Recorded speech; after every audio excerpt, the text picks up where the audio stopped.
thankfully for us, because obviously it's terrifying out there, but we're just watching and having a good time. But I'm sure a bunch of them are very excited to be having an opportunity to get the wave of their life today on a jersey.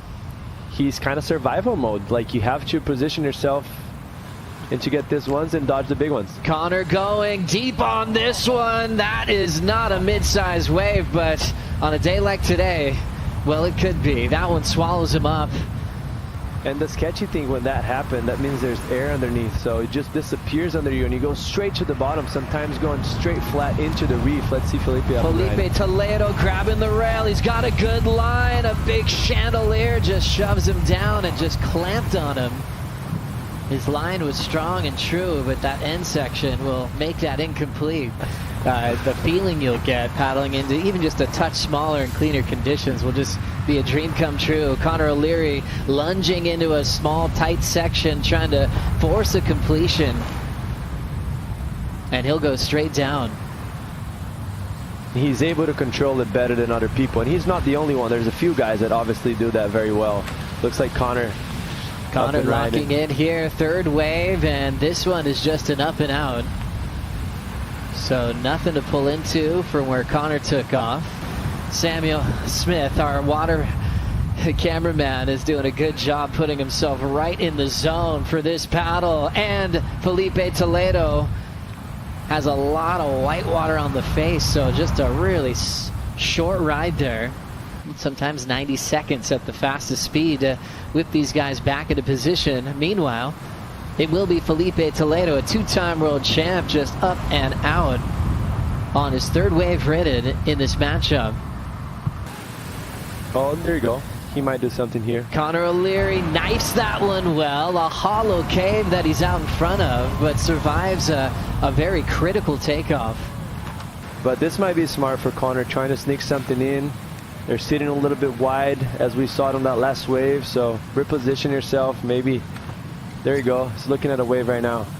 Grabbing this one is Connor O'Leary, and he will pull up and under. A smaller wave there, keeps a higher line, but the first completion we've had for a day like today. But it was the deepest barrel by far we've seen it on this heat. You can see his stall. He comes a little bit from behind. He gets fully covered and comes out. He knows he just needs to squeeze over Filipe Toledo and breaks his 3-heat losing streak in round 2 that he's had in the 3 past events. And now he'll get another shot in round 3. Connor O'Leary up against Filipe Toledo. That's when things started to deteriorate. We had to restart. Yeah, you could see the swell coming from sideways, like a 2-foot wind swell going through the lineup, and it was just tough for them to find waves. He found that first one. He was just a bit too deep. And as the heat going on, it just kept getting heavier and heavier, and just so tough for him to figure it out. So, and then you see Filipe here, they're trying to manage and trying to get stuff. This one chandelier a bit, and he ended up falling. That could have maybe cost the heat right there. In the beginning, it seemed like it wasn't going to be the problem, but in the end, they were only scrambling 1-point rides. So it was a tough day in the office for both of the surfers, but Connor got the edge and he's going to get another chance. That's right. I feel like it's hard, right, when you go through with a total like that, because you basically be thinking, okay, I'm going out there, it's pumping, look at what's happened in the couple of heats before, and then that's the totals you're left with. You're like, what? Yeah. But at least I advanced. Hey, 4-point heat for Connor O'Leary. Wins a win any way you look at it. Let's hear from Connor after he's win and advancing into round number 3. Yeah, thanks, team. Connor, did you ever think you'd have to go grind mode at 12-foot Teahupo'o to get the scores you need? Oh man, I thought I was going to have a bit more fun than that, but yeah, it's just tricky. Like I feel like we had heaps of massive waves in our heat, and just kind of put us all a bit out of position. And I feel like at the heats prior there wasn't as many, so it was kind of easier to stay in that in and under. And yeah, I got one that I thought was going to be crazy, but I was just maybe one pump too short. And yeah, I mean, Dog and I were talking about it for a couple of days. We're like, this is one of them places where like there's going to be a lot of heats where you're going to grind through, and it's not going to look pretty. And yeah, he nailed that one because it wasn't pretty. Well, I hate to bring up what's probably a bad memory, but can you describe for people that don't know what it's like to suffer a wipeout here on a day like today?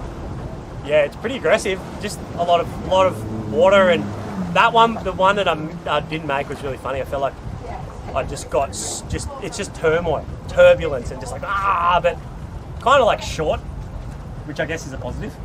It's aggressive, but it's not long.